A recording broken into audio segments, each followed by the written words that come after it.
listeners. Welcome to Horror Movie Yearbook. I am your host, Willie. And with me, as always, is my my beautiful bearded co-host, Mr. Tim Long. Yeah, I got to trim this bad boy. Looks sweet, dude. It's getting It's almost as long as the hair on top of your head. Yeah. That's amazing. Yeah, I did both. I took them both down at the same time. Nice. And I have not touched either one of them since. It's been about a month or so. I mean, dude, you've had so many weddings lately.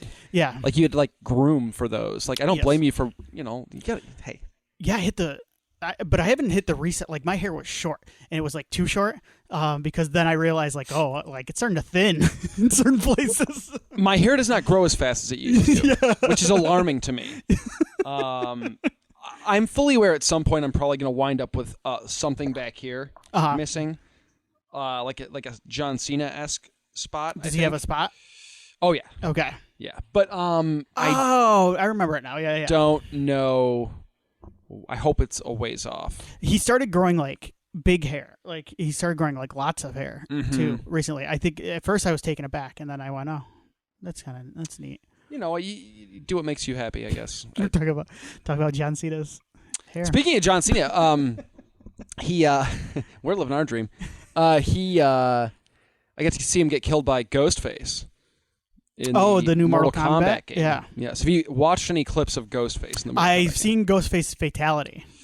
There's two. The one you've seen is the really good one, the meta one. Yeah, the meta one. Yep, yes. That's what I've seen. It's very good. There's some fun interactions between Ghostface. So in Mortal Kombat, when you pick your fighter, you're fighting against whoever the computer picks or whoever you pick, right? And they have a quick, they talk smack for a second. They usually trade some quips before the match starts. And he has unique interactions with each character. It's very fun. Yeah. It's very fun. He's got a couple good ones with John Cena, because John Cena voices Peacemaker in the game. And then Roger L. Jackson voices Ghostface. So they have some fun interactions together, which is nice. Nice. But my favorite interaction with Ghostface is if you do Ghostface versus Ghostface. It's quite fun. Sorry, I was taking a big swig. So player one's Ghostface goes, "Is that you, Billy?" And then player two's Ghostface goes, "Of course it is, Stu." And I'm like, yes, this is so sweet. Did they get them behind the mask, or is it Roger Jackson doing the voices for those? It's Roger Jackson doing the voice. Okay. Yeah. But Skeet's face is in the game. Nice. He's when you unmask Ghostface, it is Skeet Ulrich. So, so that's pretty cool. And they made a fun way for Billy Loomis to wind up in the Mortal Kombat universe. Like, he gets sent there due to the time meddling of Liu Kang, because Liu Kang is now a god who can alter time and stuff. So Billy Loomis gets sucked somehow into the Mortal Kombat universe. Now, in the game, when you play as Ghostface, there's 3 Ghostfaces. So you're the main Ghostface, and then you can call out your partner to do a special move, and then they take back. They leave again. They each have slightly different knives, so you can tell which one you're summoning or whatever. So the other 2 Ghostfaces have crazy special Mortal Kombat-y moves, where they do flaming jump kicks and stuff. Where you're like, how would Ghostface do that? But what's insane, and the level of detail, and I admire NetherRealm for doing this. That's the developer. I admire them. Is they said straight up, we're not going to tell you who the Ghostfaces are. You got to figure it out for yourself. But if you watch the moveset of his 2 partners, they're Mortal Kombat characters from previous games under the mask. Okay. And in the character description in the game of Ghostface, it says that Billy Loomis wound up and he recruited 2 people from the NetherRealm to join him in his quest. So Billy Loomis he's canon in the NetherRealm. Yes. Yes. That's phenomenal. Isn't that cool? That is phenomenal. And they're lesser known Mortal Kombat characters apparently, Cobra and Kira, who I guess are Kano's henchmen. So male and female? Yes. Nice. They're Kano's henchmen from some of those 3D Mortal Kombat games where people started to stop playing the games. So I don't really remember them. But what's nuts is I guess I've read up on these characters since then, and apparently these characters are both kind of psychopaths, and they both use knives, and I'm like, oh my god, how did they manage to what genius was hey, we should do this it's cool. Yeah. It's really neat. Anyway, so well, that's a good quick segue, real quick pro segue. If you want to talk about hear people talk more about video games, check out the Midwest Game Nerds. They are recording an episode this week on the Game Awards nominees UFO 50 and Astroneer. Are they going to talk about Ghostface in Mortal Kombat 1? That's I could text the founder right now. They should. Okay. But you know what? Too, a gentleman we're going to be talking about later provided his voice for many a video game and also was quite the gamer himself, Tony Todd. Absolutely. Yeah. So, hey, what another great segue. Are they good if we call him out? Right. We are talking about the late, great Tony Todd. Tony Todd, king of the genre in a lot of ways, just genre royalty all around. Right. Certainly known for Candyman, the Final Destination series, the film we'll be talking about tonight, which of course is the 1990 Night of the Living Dead remake, directed by Tom Savini. Just a guy who has done so much for the genre and so much for cinema in general. It's easy to just kind of pigeonhole Tony Todd as a horror guy because some of his most iconic roles were within the genre, but he is just really, really kind of an underrated actor, I think. Anytime I see him in something, he lights up the screen. So we'll be talking about Tony Todd, the man, the actor, and through the lens of his portrayal of Ben. Yes. In the remake. Now, we did, on our Discord, mention to everybody on the Discord, which, by the way, you can join our Discord. Yeah. Check it out at patreon.com/MidwestPodNet. You know what? Before you get into those, of course, I want to real quick give some background on Tony Todd. Oh, please do. Yeah, yes, I'm going to do. Yeah. I'm going to do just a little bit. We'll do some quick background, sure. like where it came from. So he's born in Washington D.C., 1954, raised in Hartford. I've seen him in many pictures. He always has Hartford, like city of Hartford, because I think he went to UConn as well, University of Connecticut. Well, he's wearing like swag, like yeah. Okay. So he's from Hartford, East Coast guy. He trained at the Eugene National Actors Theater Institute, and he earned his master's degree in acting. Now, he said in many interviews, theater was his first love. He would talk about that a lot. He's such a theatrical actor. Like, it makes Absolutely. total sense. Yep. And I think that's why this movie we're talking about feels so perfect for him. Yes. As his first feature film, because you could do Night of the Living Dead as a play. I'm sure it's been done somewhere, but you could do this. Feels very. It feels theatrical, it feels absolutely, yeah. And it's kind of it is a little stage bound, it's kind of one location a lot of the time. Exactly, yeah. If it hasn't been done before, why not? Right. The rights are you could just do it. Do it, yeah. Yeah. So, but throughout his career, he would try to perform in a stage production every year or two, is what was said. But as you mentioned, horror and sci-fi were kind of his bread and butter. His first notable role was in Platoon, Oliver Stone's Platoon. He played an infantryman, and I actually remember him in that movie. It's a memorable bit part. He would go over he had over 100 film and television credits. He was an actor in animation, video games. You mentioned a couple of the movies, but The Rock, The Crow. We've talked about him in The Crow. He's great in The Crow. Yes, yeah. He was in the Hatchet films, but he did a lot of TV as well. The Flash. He was on Psych. I know him quite a bit as Star Trek from Star Trek. He was Kern. Which series? Next Generation and DS9. Nice. Worst brother. But he also played. I'll save that. Okay. He always talked about how appreciative he was for those roles and the genre roles. He talked a little bit about too, because a lot of those roles could have been played by white actors too. He didn't feel as pigeonholed when it came to science fiction and maybe a little bit of horror. He worked a lot in those, but he felt a little bit more freedom a lot of the time. Sure. So he never looked down on horror. He was a staple of the convention circuit. I did not get a chance to meet Tony Todd, but we both saw him at a convention. Yes. And man, he had a line. He's really doing a good job of interacting with everybody and taking time out. So yeah, my impressions based on the little bit I had seen of him were very strong. So yeah. I listened to an old movie crypt with him from a few years back. He was on now. their show, Holliston. Yep.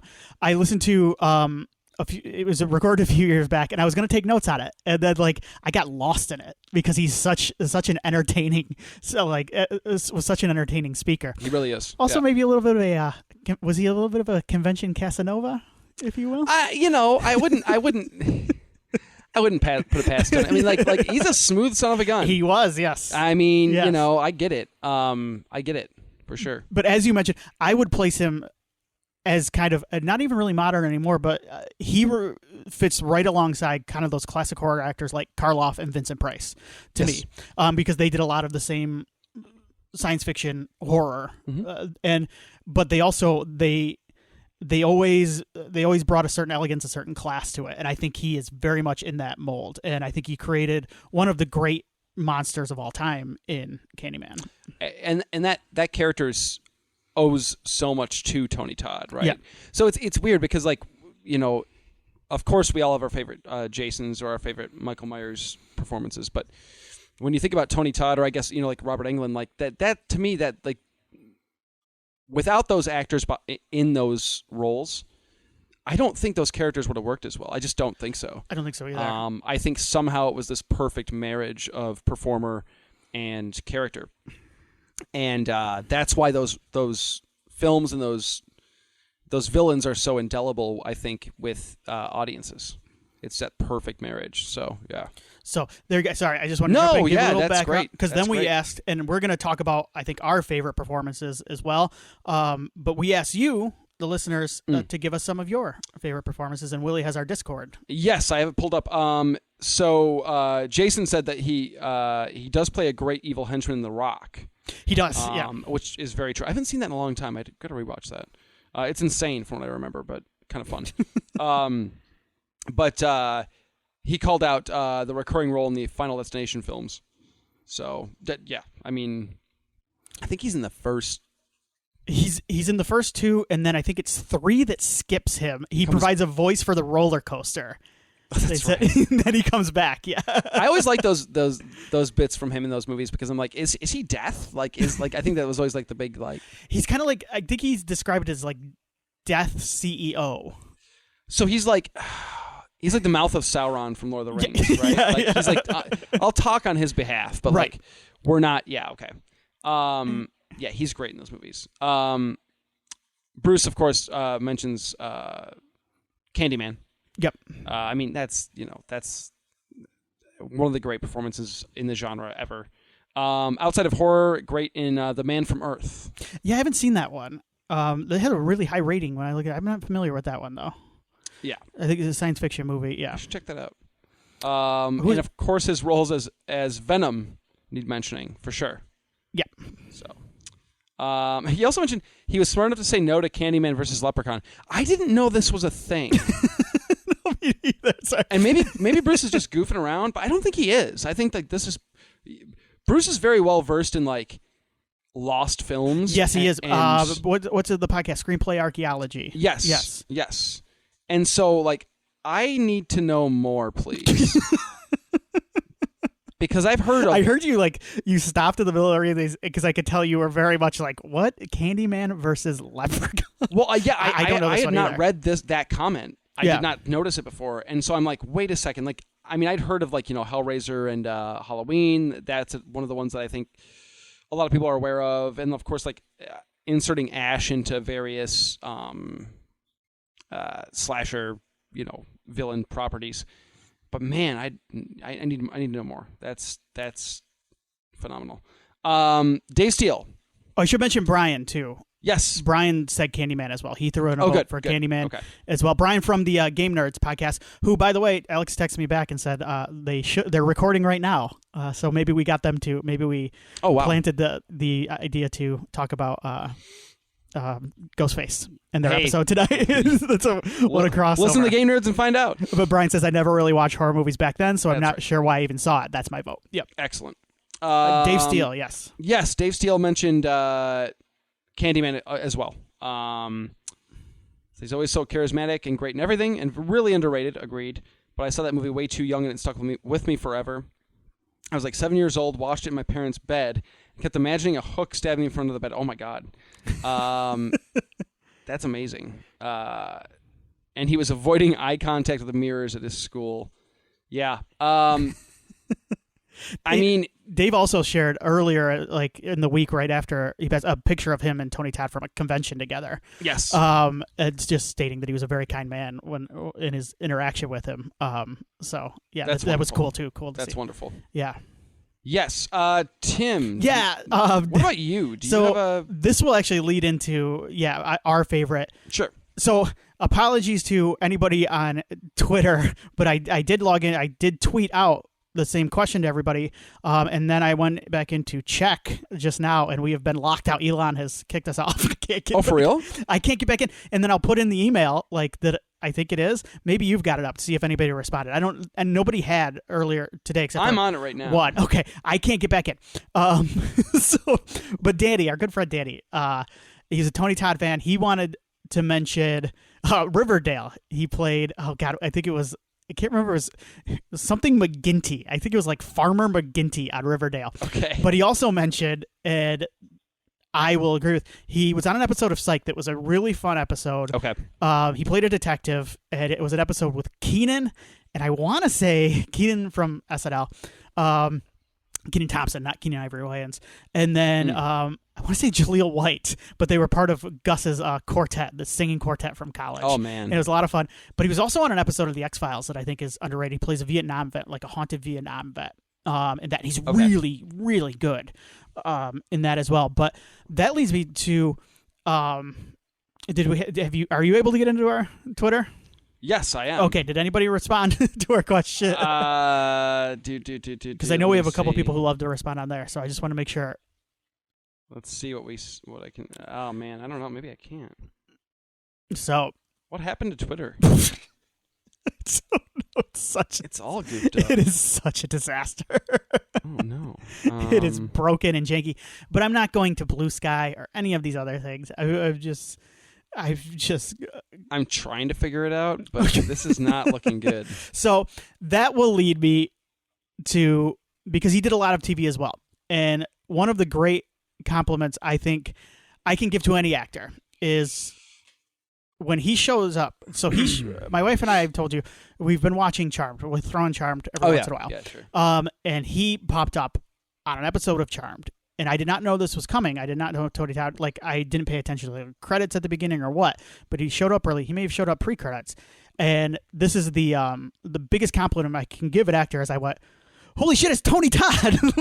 Right? Just like I had no control over it. It just came out of me. You get so excited when you see his face. You're like, oh my God, it's Tony Todd. Yeah. When I saw Tony Todd, because that's how I am when I saw Tony Todd. Like, I would just get so excited, especially when he'd show up on like TV shows that I liked watching. Yes. Because I'm sure I did the same thing when I saw him on Psych as well.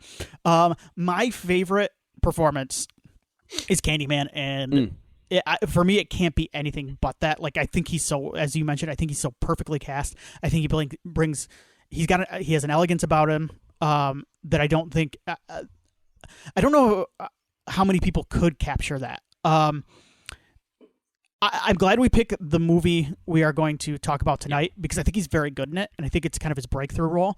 This is his first starring role. This is like his first. Yes. Yeah. And this hit around the same time he would have been on Next Generation too as Kern. But my favorite, back then, like Jeffrey Combs is on every version of Star Trek as well. Different characters. Yeah. And stuff. Yeah. Yes. Different characters. Tony Todd also played in one of the best episodes of Deep Space Nine, which is my favorite Star Trek series. It's called The Visitor. And he played a grown-up version of Jake Sisko, who is Benjamin Sisko's son on the show. Okay.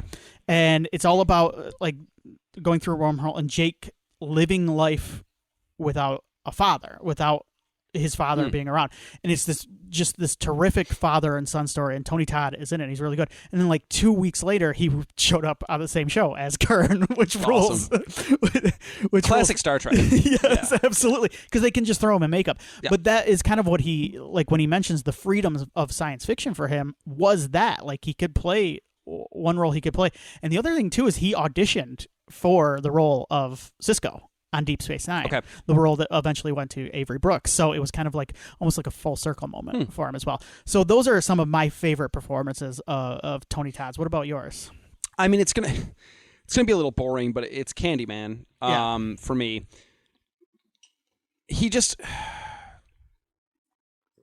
once again, I mentioned the marriage of character and actor. And when you think about his background, you just talked about a little bit about his background in theater, and he's a classically trained actor. That lends so much to like the borderline like Shakespearean like quality that he brings to Candyman. He's that rare. It's like I compared it a little bit to Robert Englund, right? In terms of the actors they had to play that character, right? They were kind of born to play that character in a lot of ways.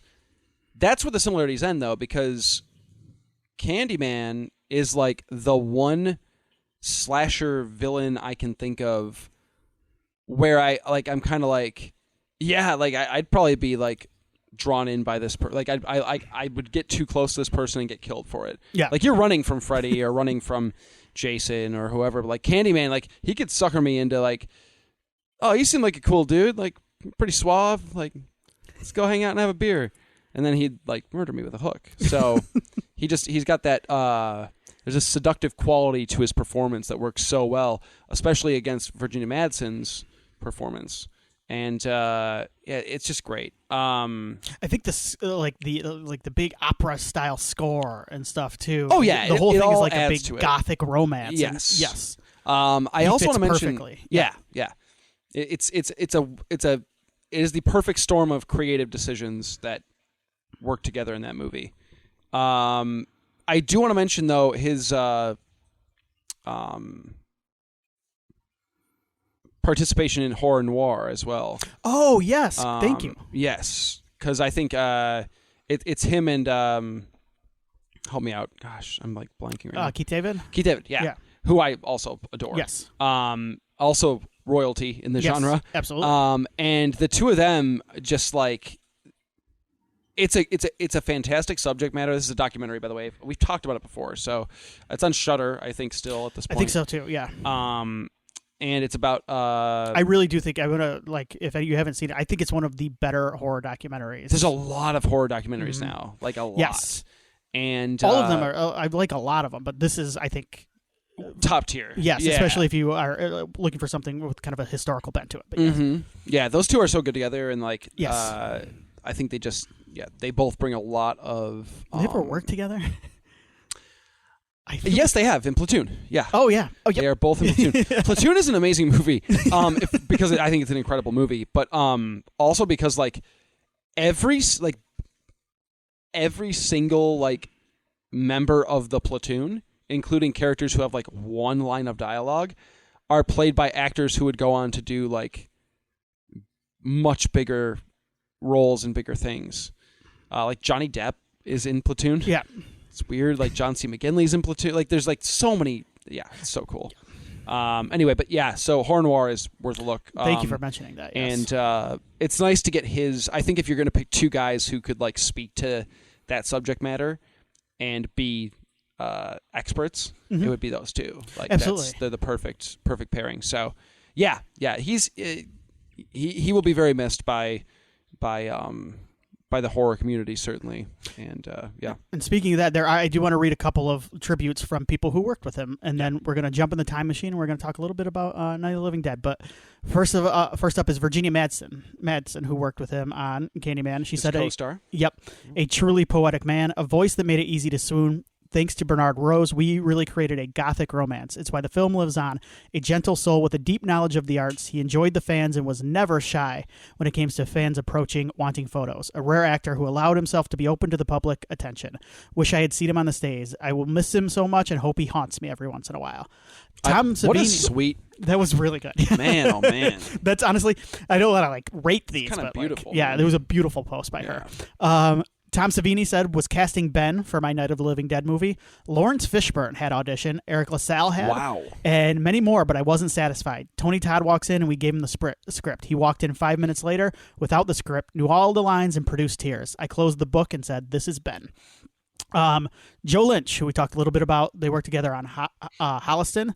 He said, before I met him randomly in the 90s at a screening for an indie film he was in called Driven, and he was nice enough to talk with me, some lowly intern, about never giving up your dreams and to keep making stuff. Someday we'll work together. And then Holliston happened, and we did. Godspeed, Tony. We love you.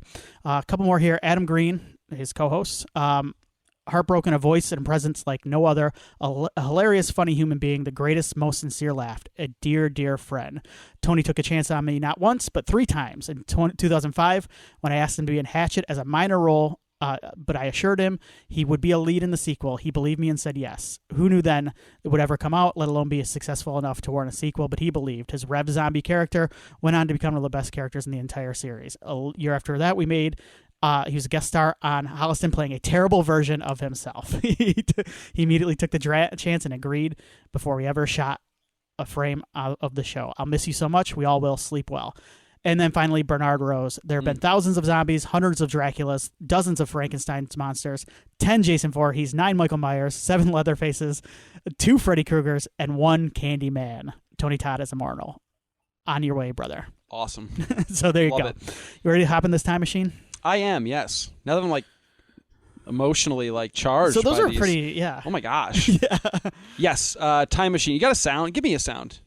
I always do the sounds. Ooh, that's a good zombie sound. Nice. We're back in 1990. I'm 4 years old. You are 6. I am. I'm starting to remember things too. I remember some of these songs. You want to hear some songs that we're jamming to? I do, yes. You're my daughter's age at this point. Yeah. That's crazy. Isn't that nuts? Yeah, she's going to like remember stuff now. Man. Wow. Okay. Here are the top 10 songs. We're going to be jamming to this as we go to the number 6 movie in America at the box office this weekend. Oh, man, what a bummer. What's funny is, though, this is why horror fans are built differently. We will talk about, like, people are still talking about Night of the Living Dead 1990. It was a critical and financial, I don't want to say failure, but underwhelming. Yeah. But then, number 2 at this weekend was, like, Memphis Belle. Nobody talks about Memphis Belle. I don't care about that. Nobody talks about Memphis Belle anymore. Drama fans, they can't hang. The number 10 song in America, October, it was about 19th, 1990. Okay. Nelson, I Can't Live Without Your Love and Affection. I can't live without your love and affection. Okay, yeah. You remember the Nelson Brothers, though? Couple Blondes? I do. Not for me. They have beautiful hair. Yes. Gorgeous hair. Maybe that's why I don't like them as much. Yeah, jealous of the hair. We just talked about our thinning hair. So number 9, After 7, Can't Stop. Don't know that one. No. Off the top of my head, I don't. Maybe if you played it, but I don't know. Number 8, Black Box. Everybody. I think this is one that goes, everybody. Nope. Like these first few are. Number 7, Pebbles, Giving You the Benefit. Giving you the benefit. I'm just making up. Good enough for me. Yeah. Number 6, Dino with a Romeo. I'm sorry, Dino. Are you familiar with Dinos? No.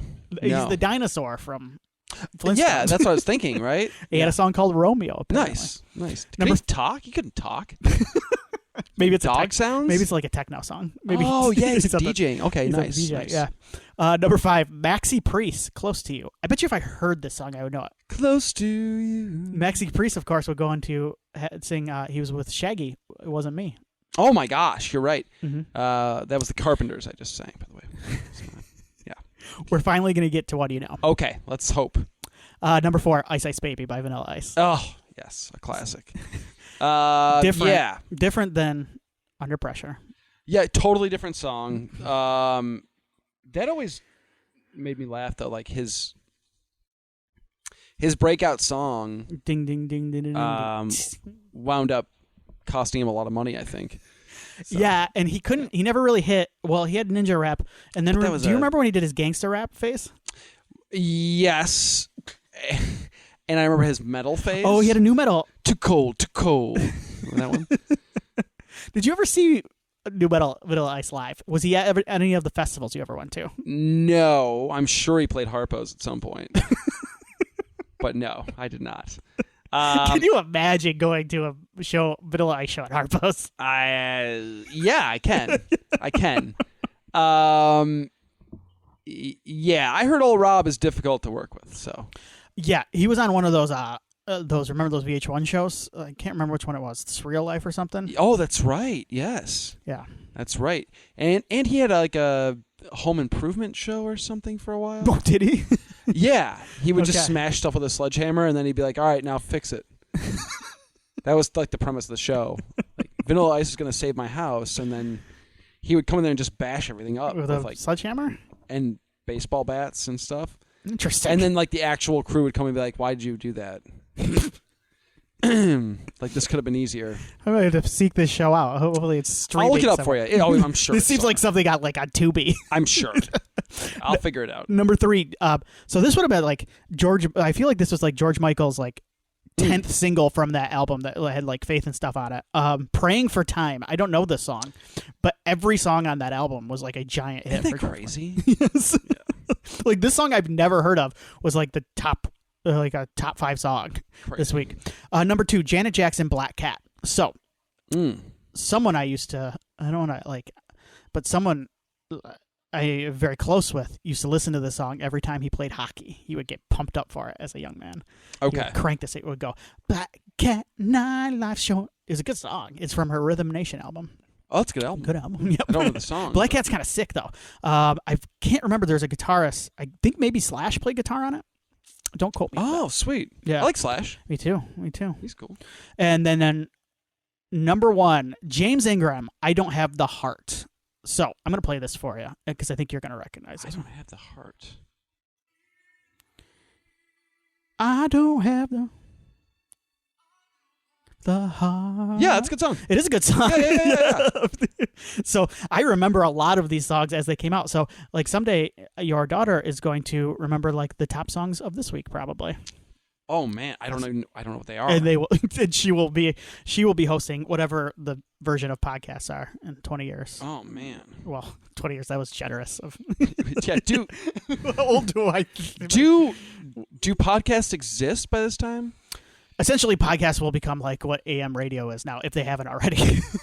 We're close, right? Yeah, because every podcast now it has like a video element to it too. So and there's like ads every 5 seconds. So we're keeping it strong here. We're independent AM radio. We're like Chris Parnell at Hot Rock. That's right. It was called the Vanilla Ice Project. Okay. And it looks like it's on a lot of things. Well, it's hard to say because Google always lies to you. It's definitely on Max. Is it on Max? So excellent. There you go. You should, it must be like a home. It's whatever. a Discovery Yeah. thing. You need to watch an episode of this. It's insane. But anyway. We are talking about Night of the Living Dead 1990 today, though. Let's just get into it. This is a remake. I know you know the background on this movie as well, but this all ties back to the whole copyright thing with Night of the Flesh Eaters, right? Is what this is all about. Yeah. So when the title was changed from Night of the Flesh Eaters to Night of Anubis, before that to Night of the Living Dead, when they changed the logo or the title on the finished film, nobody bothered to put like the little trademark thing, and therefore it was essentially the title and everything within became like public domain. Yes. We talked about this a lot too when we talked about Flesh Eater, the Bill Heinzman. Right. So anybody can use it. But yeah, this came about I think as an effort to, get some money back. I was reading because Fangoria wrote a couple articles around the time, and they had a very brief interview with George, or kind of a quote from George, because he's working on the Dark Half. He wrote the script for this. He wrote the script for it, and they reach out to him. And who else? Was it Joe Russo? Well, John Russo. Sorry. John Russo produced this, but he produced the original as well. Yes. Did he work on the script with Romero on this one? No, but I think he was a producer on this, and that he was more of who Fangoria got to interview, is what I was thinking of. Gotcha. But essentially, George, they come across like, we're starting to get annoyed with people making money off of this. So we decided, you know what, let's just redo it. And make some money. And make some money off of this. Understandable. So in a way, it is a very much a cash-in. Wouldn't call it like a cheap cash in or without any heart or soul. I don't think it's soulless, and the reason why I say that, even in terms of the intent behind it, I don't think Romero would have worked on the script. Not that the script differs; it differs in major ways, right? But it really the base of the script is pretty much the original with some, some updates and then some major changes kind of as we go through. I don't see him being this hands-on and not just producing if he didn't care about the final product. I also don't think that Savini would be involved, or maybe Savini being involved also was part of like why Romero cared more than just, I want to make some money. Right. So I think there's a little bit more creative, like, I don't know, decency behind this than just, but I don't blame them for the other thing too, though. The other thing that's different about it is, like, even if it is just like a cash grab, like, it's a justified one because it's like if it was ever a cash grab, this is it. This is right. It's not just like it's not like Romero's like, oh, I want to remake. Okay, I guess The Fly. That's the first thing that popped in my head. And someone did remake it, but you know what I mean. It's like, I want to remake this movie that I liked when I was a kid. Like, I'd do it like that. But you know what I mean. Yes, I get it. Yeah. Or like, I've been contracted to remake this movie because the studio wants a remake of it. Right. This is just basically like, I deserve to make a little bit more money off of it if everybody else is going to. Sure. So, yeah. I don't blame him. Yeah, and like to mention The Fly, this did come out. Remakes weren't as common during this time. Right. But the 80s did feature a few big ones. The Thing, The Fly, The Blob. And this would have been 90. I know 1990, but we're just coming out of the 80s. So around this time, there were a few remakes, but there was enough breathing room, too, between, I think, the original Night and this. It would have been, 20-something years, right? Sure. And certainly Night being in black and white, I think, they essentially colorized it at one point to kind of try and modernize and update the film, and so it doesn't necessarily warrant a remake from a creative sense because Night is kind of perfect for what it is. But I can see I'm accepting of the fact they're remaking this. Disney's remaking Moana in live action. It's like an 8-year-old movie. The other one too was How to Train Your Dragon. Why are we that to me that makes that the dragon looks the same. It's the same CG. I don't understand. Yeah, so I don't. Stuff like that, I just go, what? Like, I don't like those live action remakes, but some of them, like you mentioned, I get to us. Like, I understand why you would want to like do a live action remake of like The Little Mermaid because like it is an older movie. Like, I can see wanting to update some things to it. Like, and maybe a live action is a different way to do it. But you're right. Some of the stuff we're getting now, as you mentioned, I just go, what just came out. What are we doing? Yeah. Anyway, what are your thoughts this time around? This is not the first time I've seen it. I know this is not the first time you have seen it. Mm-hmm. We both rewatched it this past week. What are your thoughts this time around? Did it hold up for you? Good, bad? Yeah, no, it does hold up. I recently watched the original, too, funny enough, before you brought, obviously, Tony Todd had not yet passed, and we hadn't kind of pivoted to doing this as a tribute. I just recently watched Night, the original Night with Nikki, and so it was actually kind of cool to watch them so close together. I don't think I've ever done that. Oh yeah. Not intentional, but welcome. I think that this, like, look, it was never going to, trump what they did back in '68. It just wasn't going to happen. Night is a classic for a reason, and it's groundbreaking, and it's everything that everybody says it is. It's been talked about ad nauseum for decades. But I will say this. I think that the remake does a very good job of being a remake. It pays tribute to the original. From the filmmaking choices to the basic structure of the film, it doesn't deviate too far from what the original did. And I think that's okay in a remake. Like, you maintain the core and the base of what that movie was. Like, for instance, the fact that they use the Evans City Cemetery literally just for the opening shots of the car driving, which is the cemetery they shot Night in, so cool. Like, they didn't have to do that. They actually shoot most of the cemetery scenes at a different cemetery in this movie, but they made sure to shoot those opening sequences in the same road that goes up. It's so cool. Yeah. Like, that's neat. I love those touches, and I love those bits of paying respect to what came before. What I think this movie succeeds in, for me, is in modernizing its specifically it's like gender politics a little bit. I mean, that's what works for me the best. We're coming out of we're now post Halloween. We're post Aliens. Yeah, that's the big one. Yeah. Aliens certainly being the bigger example, but we now are at a point where we're not afraid to have a heroine in a genre film, and taking Barbara's character, and we'll talk about her more in depth, but taking Barbara's character and turning her from essentially like a basket case in that first movie. Barbara's like kind of useless in that movie. I mean, like and mind you, like she's going through. She's like catatonic for a lot. But she's like, there's nothing. Like, she's not. Even, there's not a character there. Right. And then she just kind of gets killed, horribly. Like the worst of all the people that die in that movie, by her brother of all things. Like it's like a really kind of nasty like send off for a character who's very, very underserved. And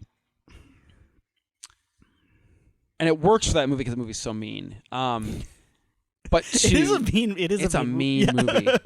But to take that Barbara character and re-envision it in the way they do in the remake, I think is what makes this remake beyond Tony Todd's performance, which I think is very strong and very different from Dwayne Jones' performance. Actually, I think the Barbara character is what really carries this one for me. Yeah. The effects are obviously a notch above certainly the original. It's not overly gory, which is surprising. They resist the urge to get really, really nasty with it. There's more gore certainly than the original, yeah. But it's not. It's surprisingly like dialed back when you look at 5 years previous what Day looked like. They could have gotten really gnarly with it. Yeah, well, because I think we'll probably talk about Savini a little bit in this, and he did have some issues with the MPAA and specifically like some of the producers as well. Like just toning down what. So there might have been more to it than previous. Okay. Yep. It definitely doesn't feel. It doesn't feel like because the MPAA around this time had a lot more. They were harsher around this time, if you recall, because this is when we were coming out of that second slasher cycle too, where they cut those later, like the examples that come to mind for me are those later Jason movies are just cut to shreds. Oh yeah, yeah, they're missing 7, 8. Yes. So we're still kind of sort of in that time period of the MPAA kind of asserting itself. Yeah. Well, it was the Wild West for a little while there. Yes. In the early to mid 80s, it was the Wild West.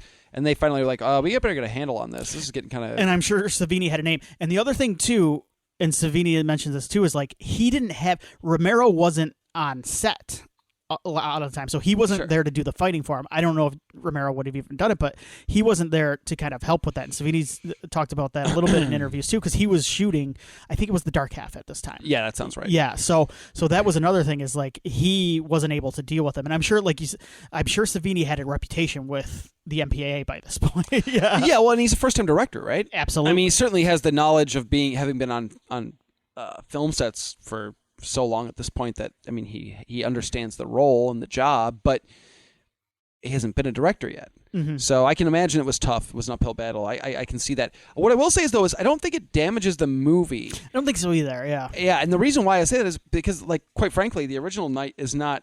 The horror of Night is not built on its gore, and it's... Right. That kind of comes later, where that becomes more of a prevalent aspect of zombie films, including Romero's. But no, rewatching it this time, Tony Todd's performance obviously stuck out to me because I was like watching his, like really, really trying to watch his performance. I think it's very strong. I think it's one of his best genre performances. But the handling of Barbara was the thing that really I was like, man, this is really well done. Like I buy what she becomes for the most part. She's a little like weirdly good with a gun. Yeah, it's a killer aim. I'm kind of like, okay, she must have shot something at some point in her life.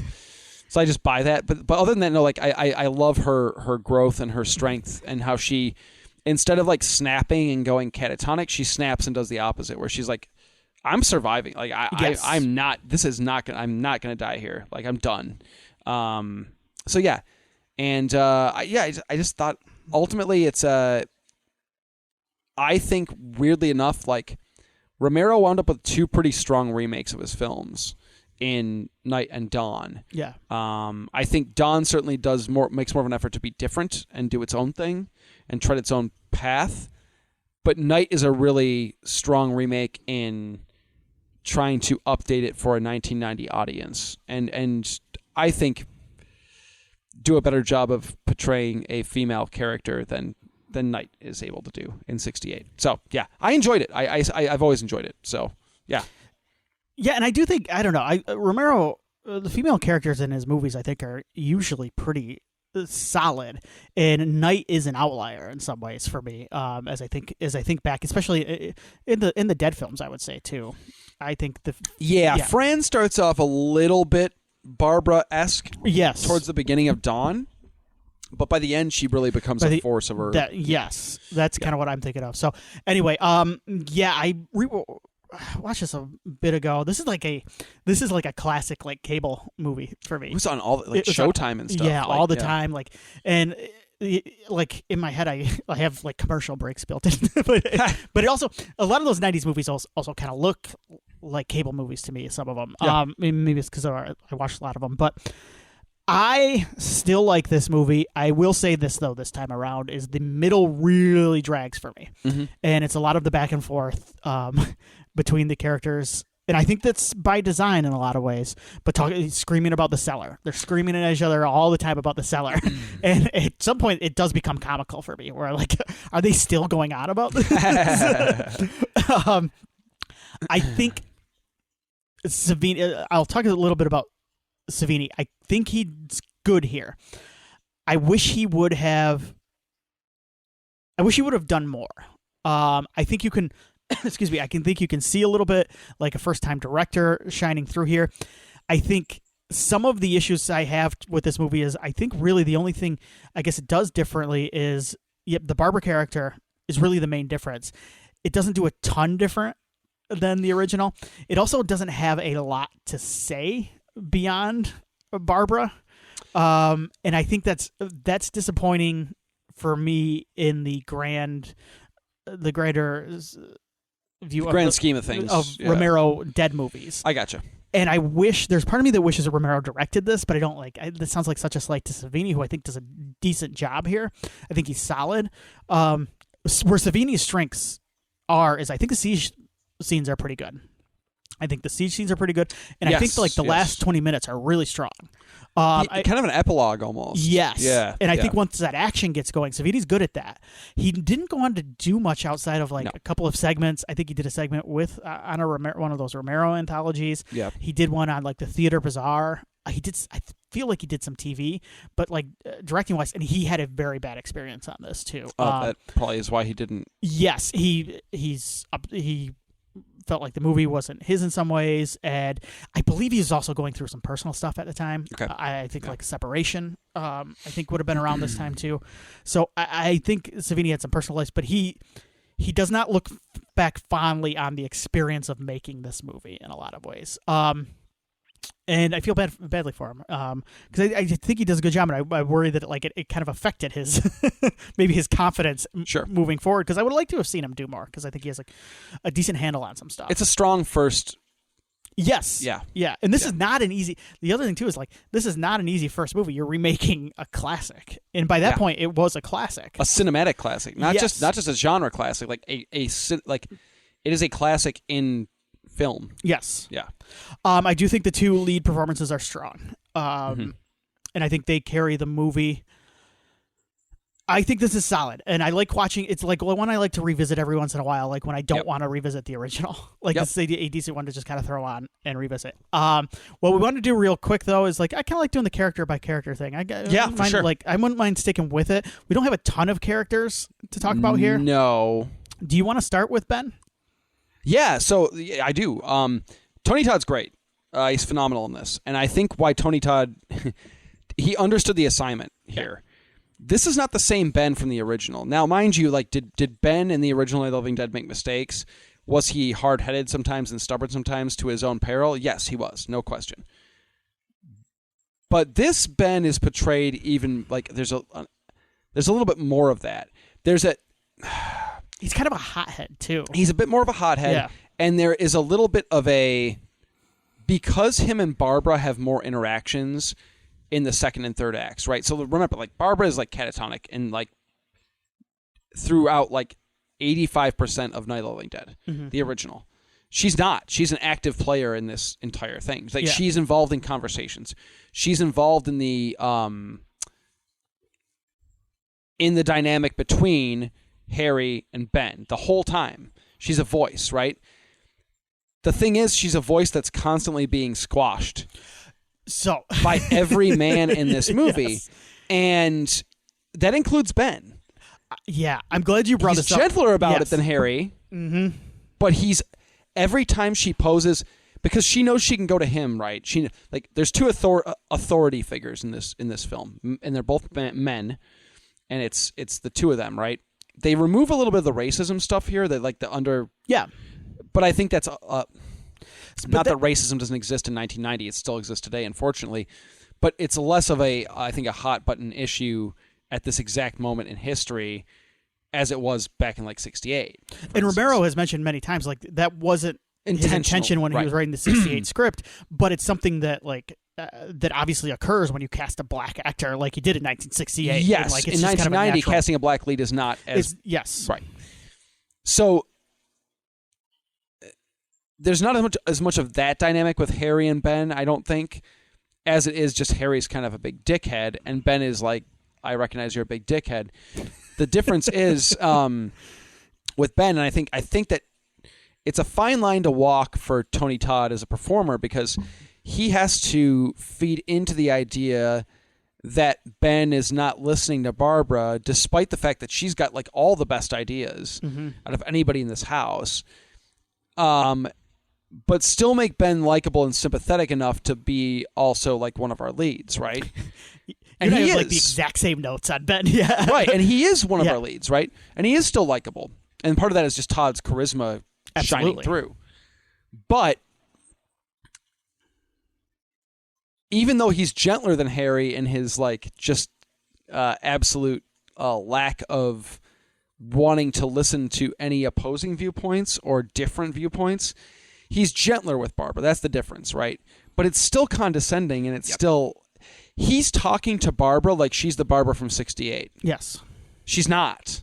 She's a different... And in a way... You're right. She's not really from early on in their interactions. Yeah. Yes. She's shaken up for about 5 minutes of their time together, and then she's kind of focused. Like, she kills that first zombie she kills, and she's kind of different at that point.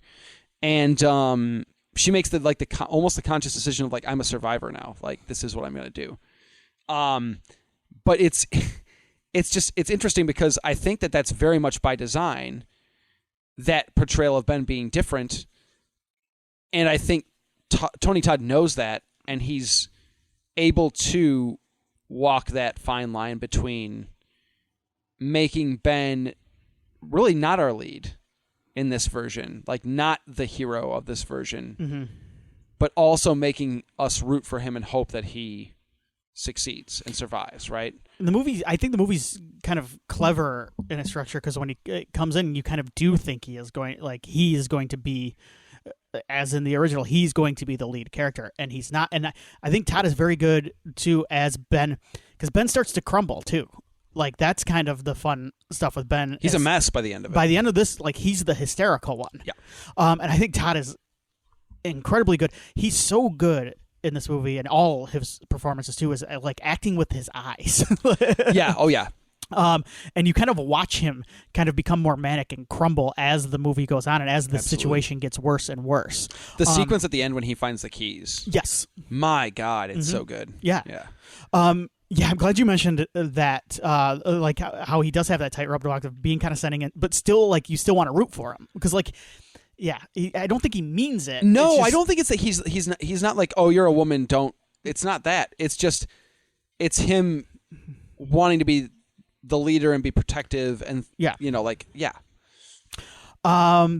was the other thing I wanted to mention with him acting with the eyes? So he does some really great job with the physicality at the end too. Ben. Like Ben is like he's like barrel rolling into zombies. It's awesome. He's got this one sweet move that he does a few times where he like somersaults into people. Yes.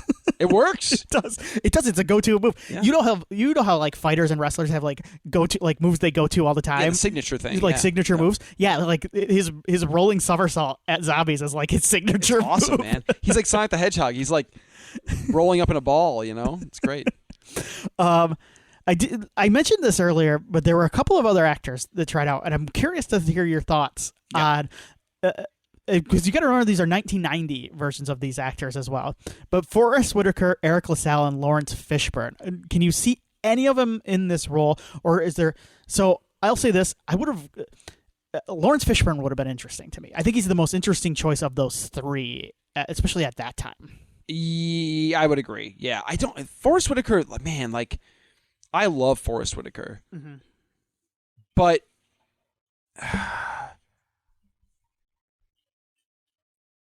For me as an actor, the roles that he works in, he works phenomenally well in. Yeah. The roles where he gets cast and it doesn't quite gel, I have a hard time with him. Uh-huh. I don't know what it is. Eric LaSalle, I mean, he would have been like the hot young yes, this choice, would have been like right? pre ER. But so I'm not like an Eric LaSalle fan. I don't really remember, but except for Coming to America. Ah, yes, of course. So this would have been post Coming to America. It would have been. Yeah. This is before he changed his name to Eric with a Q, right? Probably. Yeah, I forgot about that. Did he change his name to Eric with a Q? I believe the ER credits change. It's okay. Like the first couple seasons, it's Eric with a C, I think, and then it changes to Eric with a Q. Okay, fair enough.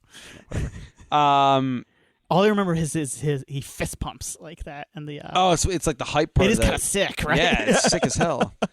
We don't do TV intros like we used to. They're starting to come back a little bit. I'm glad we at least. Good. Yeah, I was watching the Creep Tapes and they have an intro to it. Nice. Yeah. Anyway. Good. Creep Tapes is out. Yeah, it's out on Shudder AMC Plus. Nice. Good. Yeah. Anyway, Eric LaSalle. Yeah, I think he would have been fine. I don't think he would have brought, the level of. I don't think he would have walked the tightrope as well as Tony Todd could. That's a good point. Yeah.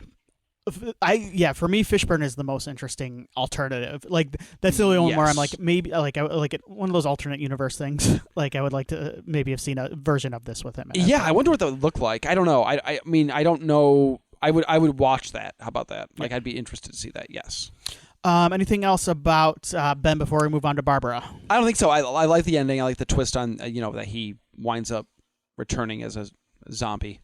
Mm-hmm. It's a fun twist, and then of course the follow up with Harry.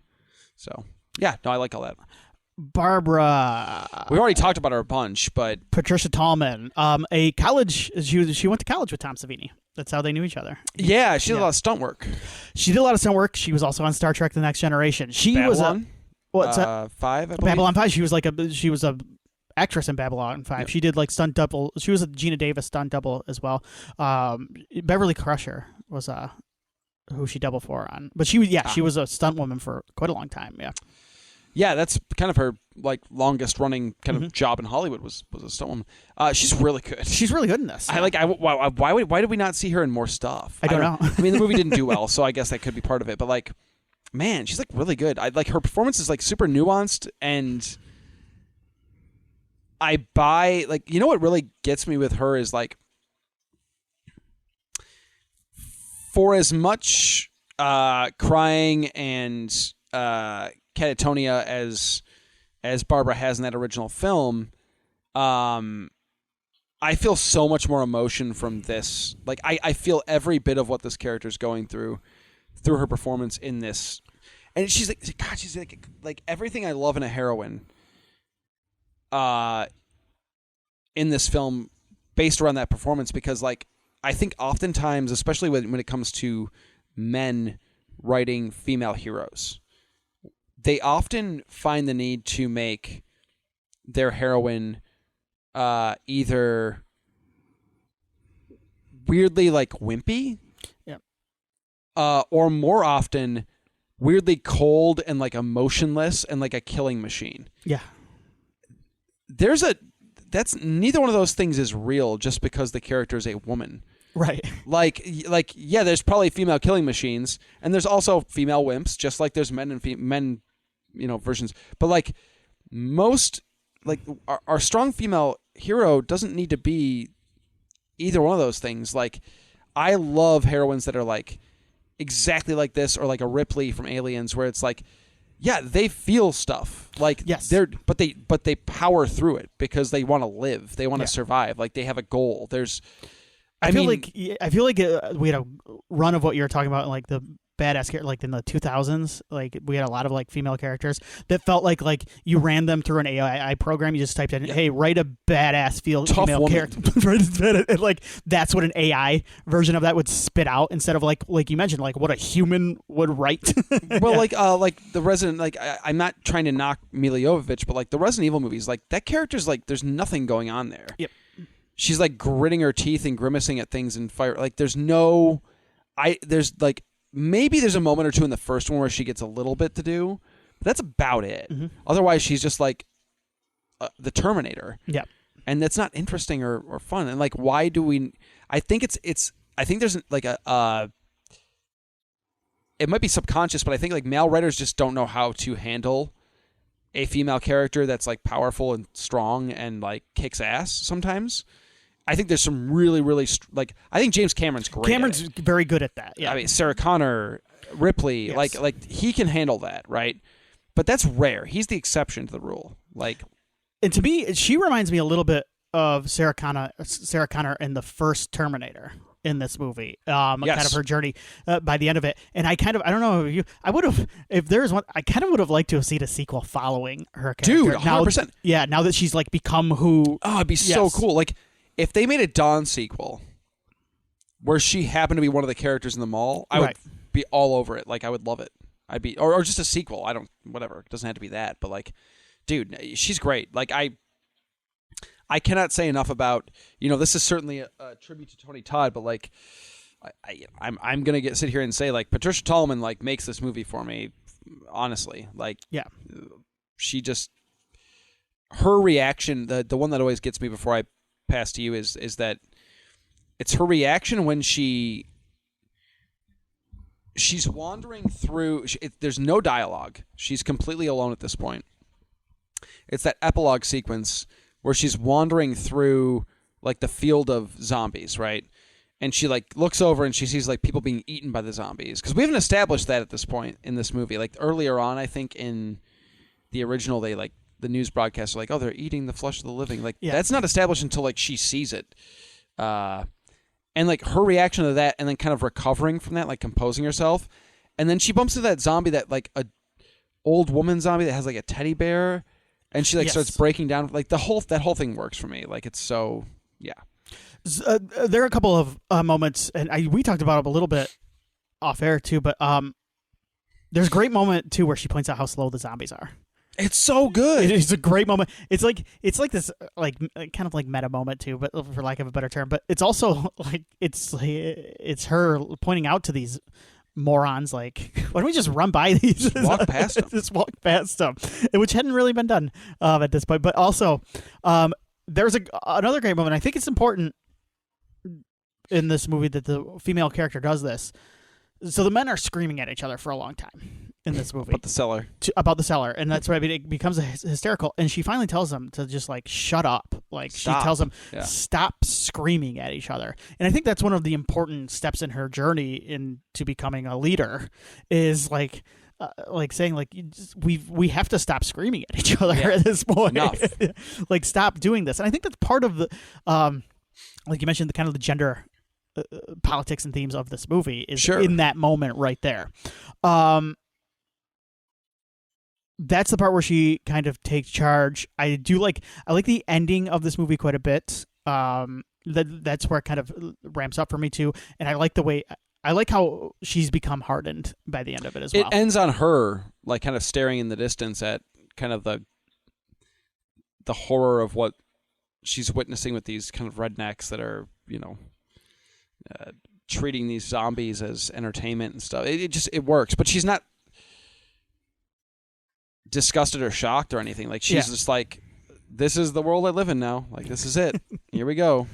I guess this is a good place to talk about too. Is another thing I noticed this time watching the movie. It was during the screaming back and forth. Is we always talk about how Day is a very screamy movie. Yeah. And so this would have been Romero writing about the same time around that. I think you can tell George has become a little bit fed up with the human race in some ways.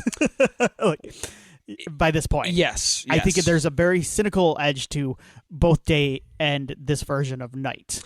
Yeah, George and Carpenter are my favorites, of course. The responses to Reagan era America are very strong. Yes. Yeah, they're angry, and Romero's kind of fed up. But I think what this movie is missing for me, and I mentioned this, and it's missing the quiet moments of Day that are effective. Yeah, because there are those in Day. There's the part where they're all sitting outside. And they've got like the tropical. It's like my favorite Romero scene ever. It's my favorite Romero scene ever. It's so good. Some of the stuff with Bub is kind of quietly beautiful. Mm-hmm. Like it's missing. Like it doesn't have that. And I do feel like that is something maybe that would have come maybe with a little more experience from Savini. Because I or maybe that's just not his strength, and that's okay too. Yeah, but it doesn't have it doesn't give you a lot of moments to like to breathe and kind of like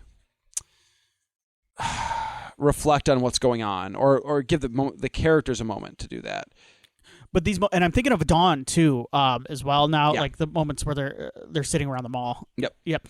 Those moments. But you got to remember too, and I have to remember that came like what that would have been like a decade or so into Romero's career at that point, and this is Savini's first movie. So, but I think that's what kind of separates. Like it's those moments that kind of separate the great filmmakers from. You almost wish that even though this is a remake and it's trying to stay relatively true to the flow of the original, that they would have found a spot to add a moment or two in there. Yeah. To kind of give the I don't disagree. Well, and I think though even Night has those moments. The original Night has those moments. Ben's talking to when he talks to Barbara about the stuff he witnessed. Before he got to the house, right? The horrible things he saw when he was trying to get out of town, wherever town is, right? That's briefly done in this movie, but it's like kind of like bingo bango done. Like there's not any sort of. It's almost used as like a tool to say like, oh, you got to shoot him in the head. Yeah. Instead of like this kind of like gnarly, like this kind of like reflective story about this man pouring his guts out to her, like trying to deal with what he just witnessed. So yeah, we don't get that in this movie. I agree. Yeah. I think so are you anything else on Barbara before we move on here? Yeah, I think we can probably run through these next ones. Yeah, I mean Harry's the other main character. I think he's kind of the third for me. I like Tom Towles, okay, but I don't love this performance. It's very loud. It's too cartoony for me personally. I actually think the original Harry works better for me. Yeah. Like massively. Mm-hmm.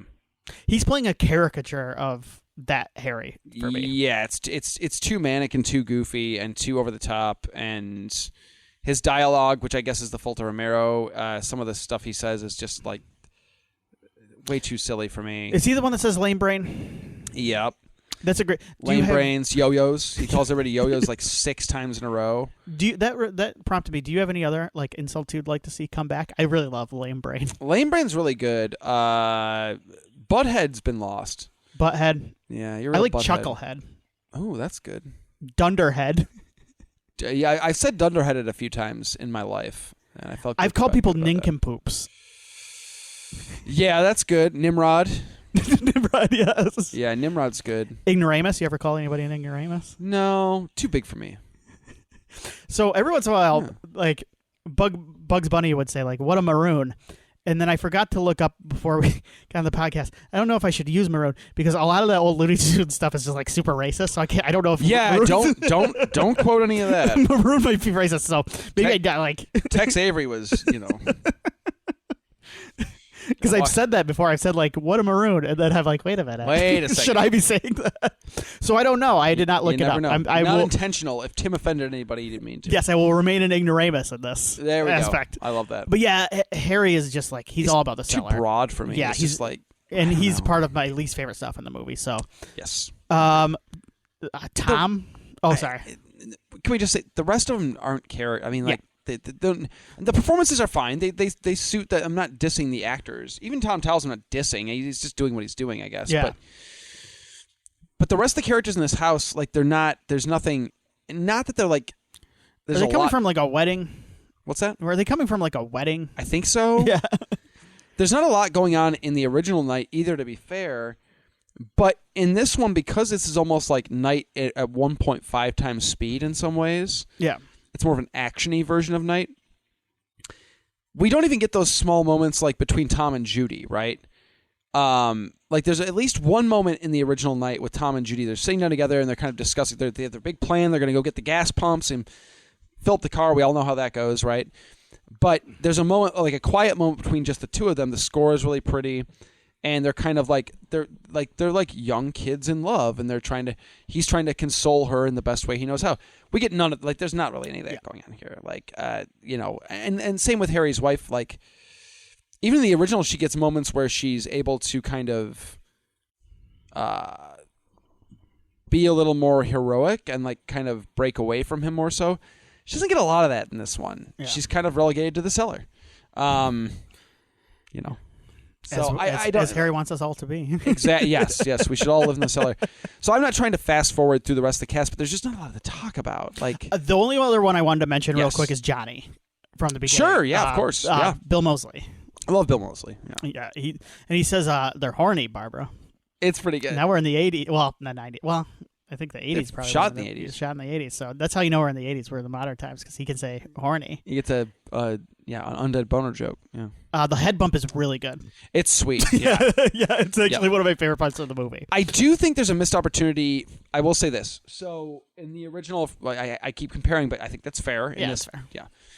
In the original, Johnny's the one that gets Barbara, right? Like he pulls her into the zombie crowd and she gets munched, I guess. She does bump into Johnny's corpse, and it's a pretty cool, like, spooky, nasty scene, right, when she's in the bed of that truck. I would have liked to have seen her take Johnny out. I would have liked that moment of her, like, encountering him as a zombie somewhere out in the night and, like, being the one to... Yeah. But I guess she gets Harry at the end, so it kind of... yeah, maybe they thought that would have lessened the impact. Too much. Yeah. So, I don't know. Just thought... Anything else? No, man, I like it. I like the like you said, the last 20 minutes like rules. Like, yes. Yeah. When it's doing its own thing, it's very much. When it's doing the Night of the Living Dead thing, it's fine, and I find enjoyment in the performances, especially Tony Todd and Patricia Tallman. But it's a movie I watch every couple of years, and I never regret watching it, and I have a good time with it. It's kind of a weird, forgotten zombie movie in a lot of ways. There's so many damn zombie movies now. That it kind of it's been more forgotten. I think it's... What do you think of the zombies in it? I guess I should ask. I love them. Yeah, I think they're great. Good too. Yeah, I like the look. I like the design. I like the there's a weird yellowish gray to them. The skin, the palette that I like quite a bit. Even Day's palette, like I love the zombies in Day like a lot. But Day is a little bit weird where it's like it's kind of all over the place in terms of the zombie looks sometimes. This one feels very consistent. They all feel very of the same kind of ilk, I guess. And they're not blue, which is probably for the best. Love you, Don. But, I think it's a really solid zombie movie, and I think it's worth a watch. I think a lot of people probably haven't seen this one. Yeah. I would hazard a guess. It's readily available to watch.